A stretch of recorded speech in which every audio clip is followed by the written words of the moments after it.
Hyderabad central వర్సిటీలో మరోసారి ఉద్రిక్తత నెలకొంది. సెంట్రల్ వర్సిటీ ముందు పోలీసులు భారీగా మోహరించారు. హెచ్సియుకు చెందిన 400 ఎకరాల భూమిని సర్కార్ బలవంతంగా లాక్కుంటుందని విద్యార్థులు ఆరోపిస్తున్నారు. ప్రభుత్వ నిర్ణయాన్ని వెనక్కి తీసుకోవాలని డిమాండ్ చేస్తున్నారు. ఈ నిరసనల్లో పాల్గొన్న 200 మంది విద్యార్థులను పోలీసులు అదుపులోకి తీసుకున్నారు. 2 PhD స్కాలర్స్ విద్యార్థులపై కేసు నమోదు చేశారు. ఈ నేపథ్యంలో విద్యార్థులపై దాడిని తీవ్రంగా ఖండించారు కేంద్ర మంత్రి బండి సంజయ్, ఎంపీ ఈటెల రాజేందర్. వెంటనే హెచ్సియు భూముల వేలం ఆపాలని డిమాండ్ చేశారు.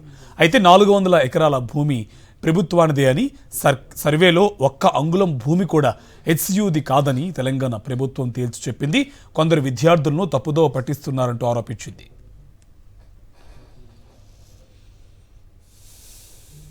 నిన్న ఓవర్ నైట్ వర్క్ జరిగింది సార్. అక్కడ ఓవర్ నైట్ వర్క్ జరిగింది. మార్నింగ్ 6 o'clock వెళ్ళినా కానీ వర్క్ జరిగింది. సో ఏ స్టూడెంట్ అక్కడ వెళ్ళినా కానీ డీటెన్ అయ్యే పరిస్థితిలో ఉంది.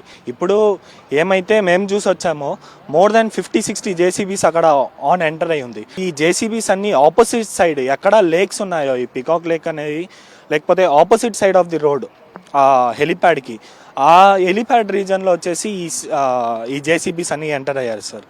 ఏ సర్వే జరగలేదు అక్కడ. సర్వే జరగకుండా వీళ్ళు ఎలా వచ్చేసి ఈ జేసీబీ డిమాలిషన్స్కి ఇక్కడ వస్తున్నారు. ఇక్కడ ఇప్పుడు కేసు వచ్చేసి పిఐఎల్లో కేసు ఫైల్ అయ్యి ఉంది. సబ్జుడిస్లో ఉన్నప్పుడు ఎలా ఇదంతా జరుగుతుంది? ఇక్కడ అధికారం వీళ్ళ చేతిలో ఉందనేసి వీళ్ళు ఏం కావాలన్నా చేస్తున్నారా ఏమి? మొత్తం చదును చేశారు. నిన్న రాత్రే సగం వరకు చదును చేశారు. ఇప్పుడు ఇంకొక రాత్రి 25 ఉన్నాయి. ఇప్పుడు 50 వచ్చున్నాయి. 50 వచ్చి మొత్తం చదును చేస్తున్నారు.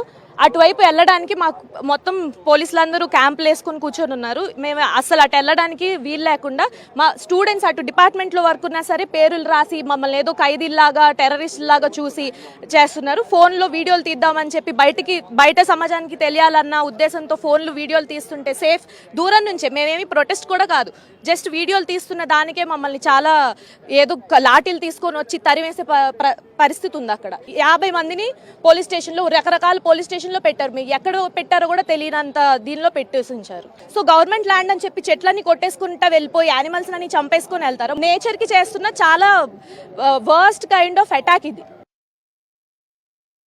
ఖచ్చితంగా రేవంత్ రెడ్డి ప్రభుత్వం అనుచరులే, రేవంత్ రెడ్డికి అనుచరులే ఈ ఏవైతే 400 ఎకరాల భూమిని వాళ్ళకి కేటాయించాలనుకుంటున్నారో ఆ గుంట నక్కలే ఎదురు చూస్తున్నాయి.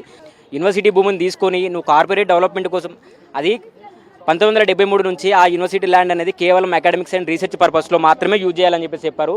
కానీ కార్పొరేట్ శక్తులకు ఈరోజు ఆ 400 ఎకరాల భూమిని అప్పచెప్పడానికి ప్రయత్నం చేస్తున్నారంటే అది ఖచ్చితంగా ఆ 400 ఎకరాల భూమిని ఆ గుంట నక్కలకి అప్పచెప్తున్నారని చెప్పి ఉద్యోగాల కల్పన చేస్తామని చెప్పేసానంటే శంషాబాద్లో కావచ్చు, జడ్చర్లలో కావచ్చు, హైదరాబాద్ అవుట్స్కట్లో ఉన్న ఏరియాని అదే కార్పొరేట్ శక్తులకు అప్పచెప్పేసి నువ్వు అక్కడ ఉద్యోగాలను క్రియేట్ చేయొచ్చు. కానీ యూనివర్సిటీ భూములను ఎందుకు తీసుకుంటున్నావు? దీని వెనకాల ఉన్న అర్థం ఏంటి? దీని వెనకాల ఉన్న దొంగ ఎవరు అని చెప్పేసి మేము స్ట్రాంగ్గా ప్రశ్నిస్తున్నాం యూనివర్సిటీ తరపు నుంచి.